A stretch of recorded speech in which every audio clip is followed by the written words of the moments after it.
ആരതി ഒരു ബോട്ടിൽ എടുത്തു വെച്ചിട്ട് വെള്ളത്തിനായി കേഴുന്നുണ്ട്. സാർ, പ്ലീസ് എനിക്ക് കുടിക്കാൻ വെള്ളമെങ്കിലും തരണമെന്ന് ആരതി പറയുന്നുണ്ട്. SP പറയുന്നു, അതിനു മുൻപ് ഞങ്ങൾ ചോദിച്ച ചോദ്യത്തിന് ഉത്തരം എവിടെ? രാഗി എവിടെയാണ് എന്നുള്ള സത്യം അറിയണം. എനിക്കറിയില്ല രാഗി എവിടെയാണ് എന്നുള്ള കാര്യം. എങ്ങോട്ടാ പോയതെന്നും അറിയില്ല. ഞാൻ പലതവണ പറഞ്ഞു കഴിഞ്ഞു. എന്നിട്ടും നിങ്ങൾ എന്നെ കൊല്ലാക്കൊല ചെയ്യുകയാണ്. ഇത് കേട്ടിട്ട് അവിടെയുണ്ടായിരുന്ന ലേഡി പോലീസ് പറയുന്നുണ്ട്, അതെ, മര്യാദയ്ക്ക് അവൾ എവിടെയാണ് എന്ന് പറയുന്നത് നല്ലത്. അല്ലെങ്കിൽ നീ ഇവിടെ കിടന്ന് തീരും. വീട്ടിലേക്ക് മടങ്ങിപ്പോകാനും എങ്കിൽ സത്യങ്ങൾ പറയണം. എനിക്കൊന്നും അറിയില്ല രാഗി എവിടെയാണ് എന്ന് പലതവണ പറഞ്ഞു കഴിഞ്ഞു. നിങ്ങൾ ഈ ക്രൂരത എന്നോട് കാണിക്കരുത്. നിങ്ങളെക്കാൾ ഉയർന്ന ഉദ്യോഗസ്ഥരുണ്ട്, സർക്കാരുണ്ട്.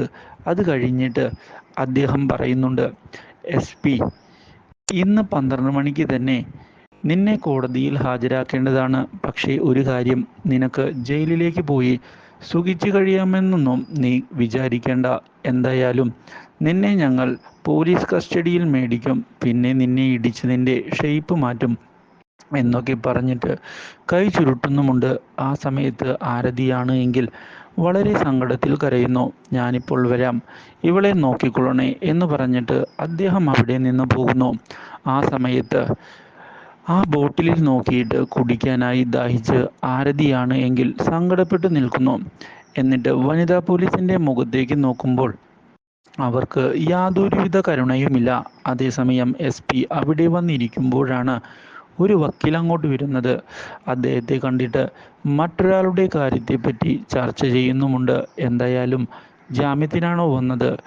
അത് ഇവിടെ നിൽക്കുന്ന കേസല്ല. ഇങ്ങനെയൊക്കെ പറയുമ്പോൾ വക്കീൽ പറയുന്നുണ്ട്, സാറേ, ഞങ്ങൾക്കൊക്കെ ഇങ്ങോട്ട് വരാതിരിക്കാൻ കഴിയുമോ? നിങ്ങളെപ്പോലെയുള്ള പോലീസുകാർ ഉള്ളതുകൊണ്ടാണ് ഞങ്ങൾ ഇങ്ങോട്ട് വരുന്നത്. ഞാനിപ്പോൾ വന്നത് മറ്റാരുടെയും കാര്യത്തിനല്ല, ഡോക്ടർ ആരതി, ഹോമിയോ ഡോക്ടർ ആരതിക്ക് വേണ്ടിയിട്ടാണ്. ജാമ്യമെടുക്കാനാ? SP ചോദിക്കുന്നുണ്ട്. ആഹാ, ഇത്രയും വലിയൊരു വക്കീൽ അവർക്ക് വേണ്ടിയിട്ട് ജാമ്യമെടുക്കാൻ വന്നു എന്ന് വെച്ചാൽ ഇതിപ്പോൾ അതിനു വേണ്ടിയിട്ടുള്ള ആംബിയർ അവർക്കുണ്ടോ? ഉറപ്പായിട്ടുമുണ്ട്. അപ്പോഴാണ് ഒരു ഫോൺ കോൾ, ദേ നിങ്ങൾക്കുള്ളതാ, അത് എടുത്തേക്ക്. അങ്ങനെ SP അറ്റൻഡ് ചെയ്യുമ്പോൾ വിളിക്കുന്നത് മുഖ്യമന്ത്രിയുടെ ഓഫീസിൽ നിന്നാണ്. ഓക്കെ സാർ, ശരി സാർ, എൻ്റെ സമയം റിസ്ക് തന്നെ. ഞാൻ ഇപ്പോൾ ജാമ്യം കൊടുക്കാം, പക്ഷേ ഇനി വിളിക്കേണ്ട എന്ന് പറഞ്ഞിട്ട് കോൾ കട്ട് ചെയ്യുന്നു. ആ സമയത്ത് SP പറയുന്നുണ്ട്, സാധാ ഹോമിയോ ഡോക്ടർക്ക് വേണ്ടി CMൻ്റെ ഓഫീസിൽ നിന്ന് വിളി വരുന്നു. അതൊക്കെ കാരണക്കാർ ആരാണ്? അതിന് പിന്നിൽ ആരാ ഉള്ളത്? ഇത് കേട്ടിട്ട് വക്കീൽ പറയുന്നുണ്ട്, അതെ, നിങ്ങൾ ഇതുവരെ കേട്ടിട്ടില്ലാത്ത പേരായിരിക്കാം അത്. ഇന്ദിര വിശ്വനാഥൻ. ഇനി നിങ്ങൾക്ക് പലതും കേട്ട് ഞെട്ടേണ്ടി വരും. ഞാൻ എന്തായാലും പുറത്തുണ്ടാകും. എത്രയും വേഗം തന്നെ സ്വന്തം ജാമ്യത്തിൽ ആരതിയെ റിലീസ് ചെയ്യുക. അതാണ് നിങ്ങൾക്ക് നല്ലത്. അല്ലെങ്കിൽ ഒരു താക്കോത് കൊടുത്തിട്ട് അദ്ദേഹം പുറത്തേക്ക് പോകുന്നു. അതേസമയം SP ആണെങ്കിൽ കോൺസ്റ്റബിളിനെ വിളിക്കുകയാണ്. എന്നിട്ട് പറയുന്നുണ്ട്, ആ ഡോക്ടറിനെ എത്രയും വേഗം ഇവിടെ നിന്ന് പറഞ്ഞയക്കണം. എന്നിട്ട് ആകെ ടെൻഷൻ അടിച്ചിരിക്കുന്നു. അങ്ങനെ SP ആണ് എങ്കിൽ ആരതിയെ റിലീസ് ചെയ്യുകയാണ്. ആരതിയും വക്കീലിനെ നേരെ പോയി കാണുന്നുണ്ട്. അതിനിടയ്ക്ക് ഒരിടത്ത് കാർ നീക്കിയിട്ട് പറഞ്ഞു, ആരതി, ഇനിവിടെ ഇറങ്ങിക്കോളൂ. എനിക്ക് ഇവിടെ ഇറങ്ങണ്ട, വീട്ടിലേക്ക് ആക്കി തന്നാൽ മതി. ജാമ്യമെടുക്കാനായിട്ട് വീട്ടിൽ നിന്ന് ആരും വന്നില്ലല്ലോ, അതുകൊണ്ടാണ് ഇവിടെ ഇറങ്ങിയത്. ദേ ഒരാൾ കാത്തു നിൽക്കുകയാണ്. ഡൊമിനിക് സാറിൻ്റെ അടുത്തേക്ക് ആരതി പോകുന്നു. SP സ്വന്തം റിസ്കിൽ തന്നെ ആരതിക്ക് ജാമ്യം എടുത്തു കൊടുത്തിട്ടുണ്ട്. അല്ലെങ്കിൽ തന്നെ അയാളാണെങ്കിൽ ചാർജ് ഷീറ്റ് എല്ലാം തയ്യാറാക്കി കോടതിയിൽ ഹാജരാക്കിയേനെ. എന്നിട്ട് സബ് ജയിലിലേക്ക് അയക്കാനായിരുന്നു പ്ലാൻ. ഇന്ദിര മാഡം ആണല്ലോ എല്ലാം പൊളിച്ചടക്കിയത്. എന്തായാലും കറക്റ്റ് ടൈമിങ്ങിൽ തന്നെ ഇന്ദിര മാഡം ഇടപെട്ട് CMൻ്റെ ഓഫീസിൽ വിളിച്ചു പറഞ്ഞു. അവിടെ നിന്ന് SPക്ക് കോൾ വന്നു. അങ്ങനെയാണ് ആരതിക്ക് ഇറങ്ങേണ്ടതായി വന്നത്. പിന്നെ ആ സമയത്ത് SPയുടെ മുഖമൊന്ന് കാണേണ്ടതായിരുന്നു. സാർ ആ സമയത്ത് വന്നില്ലല്ലോ. അത് കേട്ടിട്ട് ആരതി പറയുന്നുണ്ട്, നിങ്ങളൊക്കെ പറയുന്നുണ്ടല്ലോ ഇന്ദിരയാണ് എന്നെ രക്ഷിച്ച് പുറത്തേക്ക് കൊണ്ടുവന്നതെന്ന്. അത് വേണ്ടിയിരുന്നില്ല. അല്ലെങ്കിൽ തന്നെ ഈ പോലീസുകാരും എസ് പി അടക്കം ഒരുപാട് പേർ രാത്രിയെന്നില്ലാതെ പകലെന്നില്ലാതെ ഞങ്ങളുടെ വീട്ടിൽ കയറി സ്വസ്ഥതയും സമാധാനവും നഷ്ടപ്പെടുത്തിയപ്പോൾ നിങ്ങളാരും ഞങ്ങളെ രക്ഷിക്കാനായിട്ട് വന്നില്ല. പിന്നെ ഇപ്പോൾ ആ ഇന്ദിര അവരെന്തിനാണ് എന്നെ രക്ഷിച്ചത്? അതാ എനിക്ക് മനസ്സിലാകാത്തത്. അല്ലെങ്കിൽ ഞങ്ങളെ സംരക്ഷിക്കാൻ നിങ്ങൾക്ക് കഴിവില്ലല്ലോ. പിന്നെ സ്വന്തം അച്ഛനെയും അമ്മയെയും സഹോദരനെയും കൊന്ന കൊടും ക്രിമിനലാണ് ഇന്ദിര. അവരെന്തിനാ ഞങ്ങളെ സംരക്ഷിക്കുന്നത് എന്നാ മനസ്സിലാകാത്തത്. പിന്നെ രാഖിയുടെ പിഞ്ചോമനകൾ അവരൊക്കെ ആ കൊടും ക്രിമിനലിൻ്റെ അന്നം സേവിച്ചിട്ടാണ് ജീവിക്കുന്നത്. ആ കുട്ടികളുടെ നാളത്തെ അവസ്ഥ എന്താകുമെന്ന് പ്രവചിക്കാൻ പോലും കഴിയില്ല. അത് കേട്ടിട്ട് ഡൊമിനിക് ആരതി എന്ന് വിളിക്കുന്നുണ്ട്. വേണ്ട, ഒന്നും പറയണ്ട. എന്നായാലും ആരതി എന്നെ സഹായിക്കേണ്ടിയിരുന്നില്ല. അതിനേക്കാൾ ഭേദം ജയിൽ തന്നെയായിരുന്നു. എന്തായാലും രാഖിയെയും മക്കളെയും എത്രയും പെട്ടെന്ന് തന്നെ ഇന്ദിരയുടെ അടുക്കൽ നിന്ന് ഞങ്ങളുടെ അടുക്കിലേക്ക് കൊണ്ടുവന്ന് താമസിപ്പിക്കുക. ഞങ്ങൾക്ക് ഒരു ആപത്തും വരാതെ അവരെ പരിപാലിച്ചു കൊള്ളാം. അങ്ങനെ സാറിന് ചെയ്യാൻ പറ്റുമെങ്കിൽ സാറിനെ വിശ്വസിക്കാം. അല്ലെങ്കിൽ എന്നും സാർ ഞങ്ങളുടെ സംശയത്തിൻ്റെ നിഴലിൽ തന്നെയായിരിക്കും എന്നിങ്ങനെ ഡൊമിനിക്കിനോട് പറഞ്ഞിട്ട് ആരതി പോവുകയാണ്. അന്തം വിട്ട് വക്കീലും ഡൊമിനിക്കും നിൽക്കുന്നു. ഒടുവിൽ ശാരിക കാര്യങ്ങളെല്ലാം അറിഞ്ഞു. തീപിടിച്ച മനസ്സുമായി അവൾ നേരെ എസ് പിയുടെ ഓഫീസിലേക്ക് വരികയാണ്. അവിടെ വന്ന് എസ് പിയോട് തട്ടിക്കയറുന്നു. മേശയിൽ അടിച്ചതിന് ശേഷം ചോദിക്കുന്നുണ്ട്, അതെ, നിങ്ങൾ എന്താടോ കാണിച്ചത്? മനുഷ്യനായാൽ പറയുന്ന കാര്യത്തിന് ഒരു വില വേണം. നിങ്ങളുടെ വാക്കിന് എന്തെങ്കിലും വിലയുണ്ടോ? കണ്ടില്ലേ ആ ആരതി, അവളാണെങ്കിൽ പുഷ്പം പോലെ ഇവിടെ നിന്ന് ഇറങ്ങിപ്പോയത്. എന്തായാലും നിങ്ങളിൽ നിന്ന് ഞാനിത് ഒട്ടും പ്രതീക്ഷിച്ചതല്ല. ഇതെൻ്റെ ഓഫീസ് ആണെന്നൊക്കെ എസ് പി പറയുന്നുണ്ട്. ഓ, ഓഫീസ് അല്ലാതെ ഇത് പുണ്യാളച്ചൻ്റെ പള്ളിയൊന്നുമല്ലല്ലോ. ഞാനൊരു കാര്യം പറയാം, നിങ്ങളുടെ കുമ്പസാരം കേൾക്കാനല്ല ഞാൻ ഇങ്ങോട്ട് വന്നത്. യഥാർത്ഥത്തിൽ എന്താ നടന്നതെന്ന് എനിക്കറിയണം. പിന്നെ ഭൂലോക ഫ്രോഡായ ഇന്ദിര വിശ്വനാഥൻ, അവളാണെങ്കിൽ നേരിട്ട് ഇടപെട്ടു. എന്നിട്ട് സി എമ്മിനെ കൊണ്ട് വിളിപ്പിച്ചു. അതുകൊണ്ടാണ് അവളെ വിട്ടയച്ചത്. എനിക്കൊന്നും നിങ്ങൾ പറഞ്ഞത് കേൾക്കണ്ട. എനിക്ക് താല്പര്യവുമില്ല. യഥാർത്ഥത്തിൽ എന്താ സംഭവിച്ചതെന്ന് എനിക്കറിയണം. അത് കേട്ടിട്ട് എസ് പി പറയുന്നുണ്ട്, ഞാൻ പല നെറുകേടിനും ശാരികയുടെ കൂടെ നിന്നിട്ടുണ്ട്. പക്ഷേ അതൊന്നും ഓർത്ത് എനിക്ക് കുറ്റബോധമില്ല.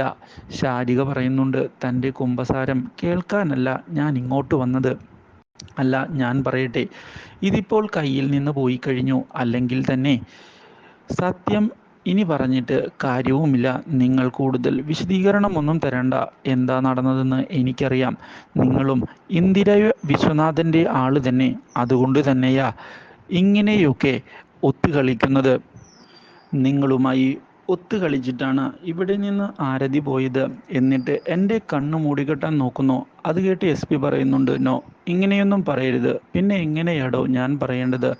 എന്തായാലും ഇവിടെ ഈ ഓഫീസിൽ വെച്ചാണ് നമ്മൾ പല ഡീലുകളും നടത്തിയിട്ടുള്ളത്. എന്നിട്ടും താൻ എനിക്ക് വേണ്ടിയിട്ട് ഒന്നും ചെയ്തിട്ടില്ല. അതുകൊണ്ട് കൂടെ നിൽക്കുന്നു എന്ന് പറയുന്നത് ഇനി മുതൽ വേണ്ട.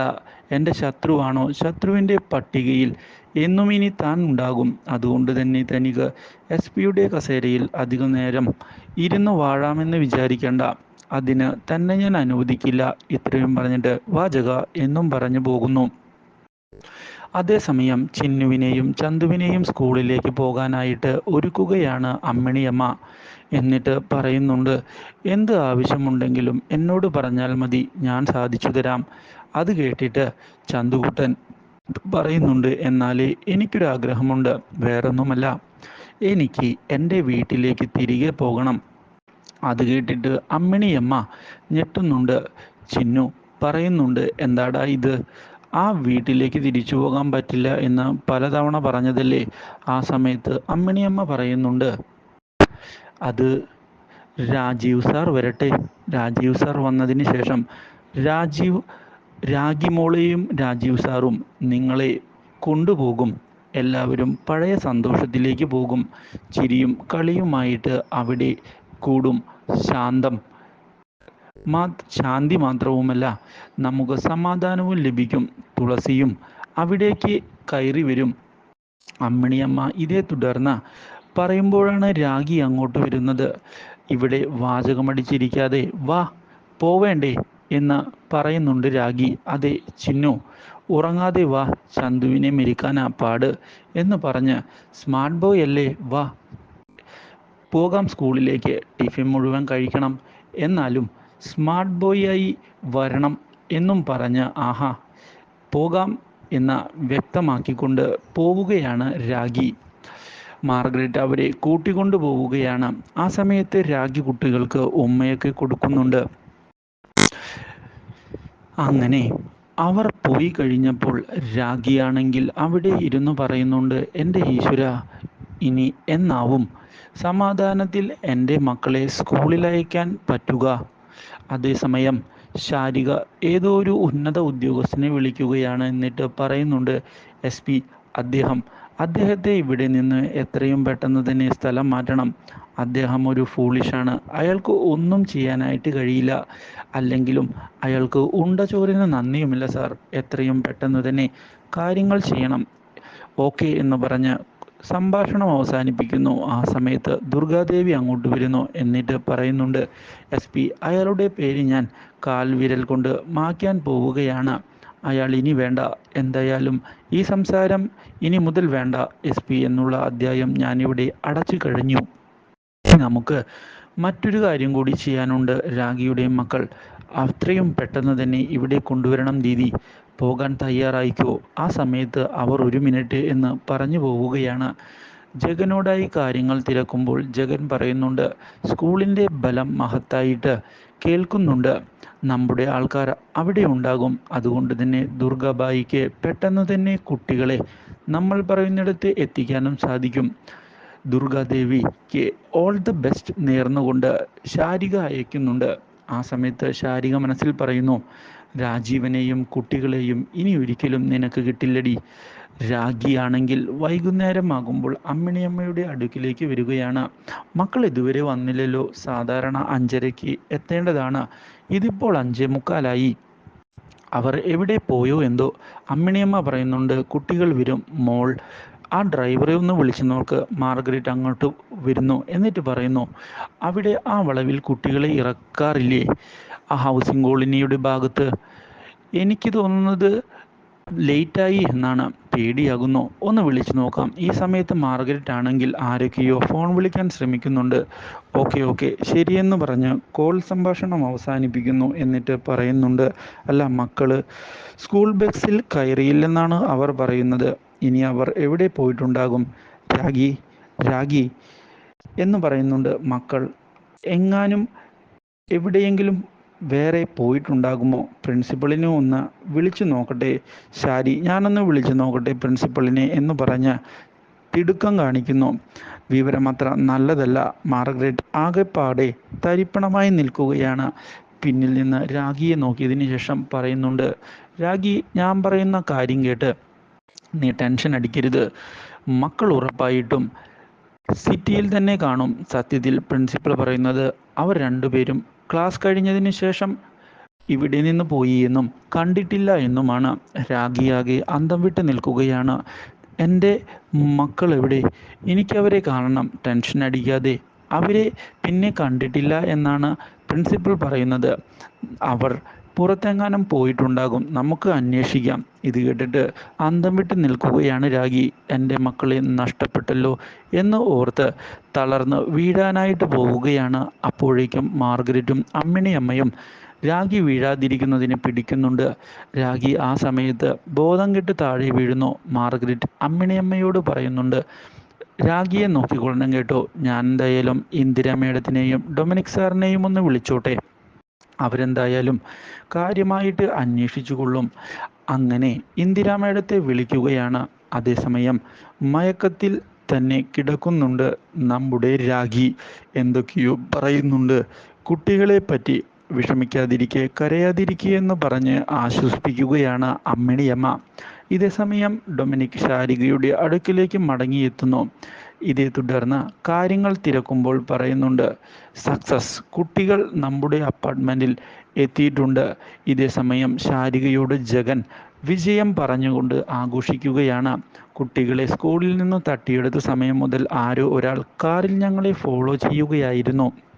ഇത് കേട്ട് ശാരിക അന്തം വിട്ട് നിൽക്കുന്നു. മിക്കവാറും രാജീവനോ ഇന്ദിര മേഡമോ തന്നെയായിരിക്കും. ഒരു കിടിലൻ സസ്പെൻസിനായി നമുക്ക് കാത്തിരിക്കാം. Do like, share and subscribe.